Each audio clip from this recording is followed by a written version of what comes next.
L'objectif de cette rencontre aujourd'hui avec le comité de pilotage, c'est d'abord de réunir, c'est un comité de pilotage intersectoriel qui réunit le ministère de l'Éducation nationale,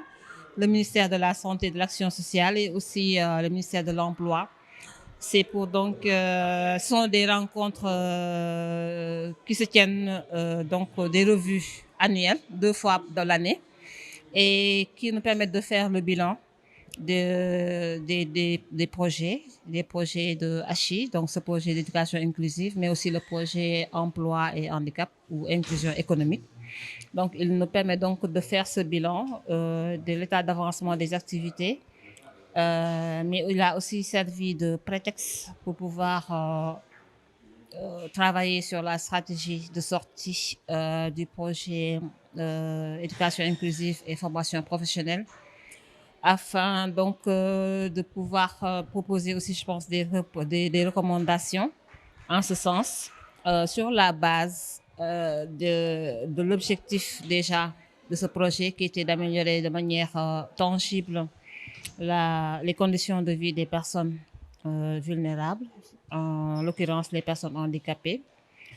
Donc après 6 ans, 2 phases donc de financement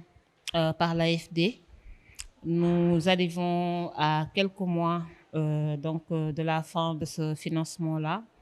Donc, c'est l'occasion de pouvoir revenir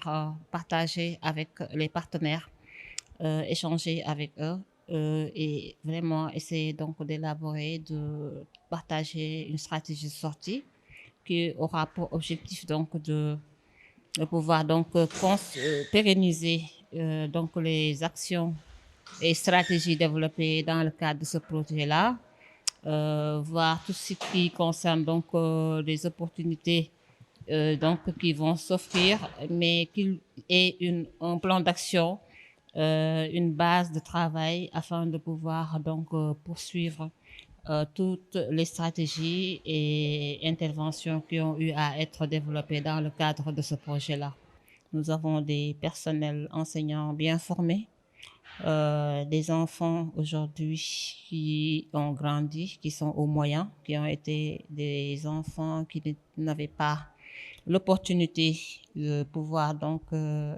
être inscrits dans des écoles ordinaires. Ils ont pu bénéficier d'une formation, d'un accompagnement, donc jusqu'à arriver aux moyens. Il y a des jeunes qui sont actuellement, qui ont bénéficié de la formation professionnelle, qui ont leur métier et qui sont donc en train donc de développer donc leur activité de manière autonome. Nous avons aussi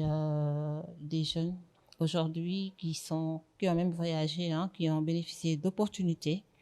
donc de pouvoir développer leurs compétences et leur potentiel, ce qui n'était pas évident pour un enfant ou un jeune qui est en situation de handicap.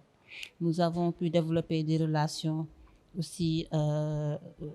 positives avec le niveau institutionnel, le niveau central, c'est-à-dire le ministère de l'Éducation nationale, avec qui nous avons pu nouer un accord, une convention cadre, qui nous permet aujourd'hui de pouvoir avoir l'opportunité de s'approprier de toutes ces interventions stratégiques que nous avons pu développer et qui va assurer la continuité de ce dispositif test et de ces expériences aussi qui ont été développées et faciliter la mise à l'échelle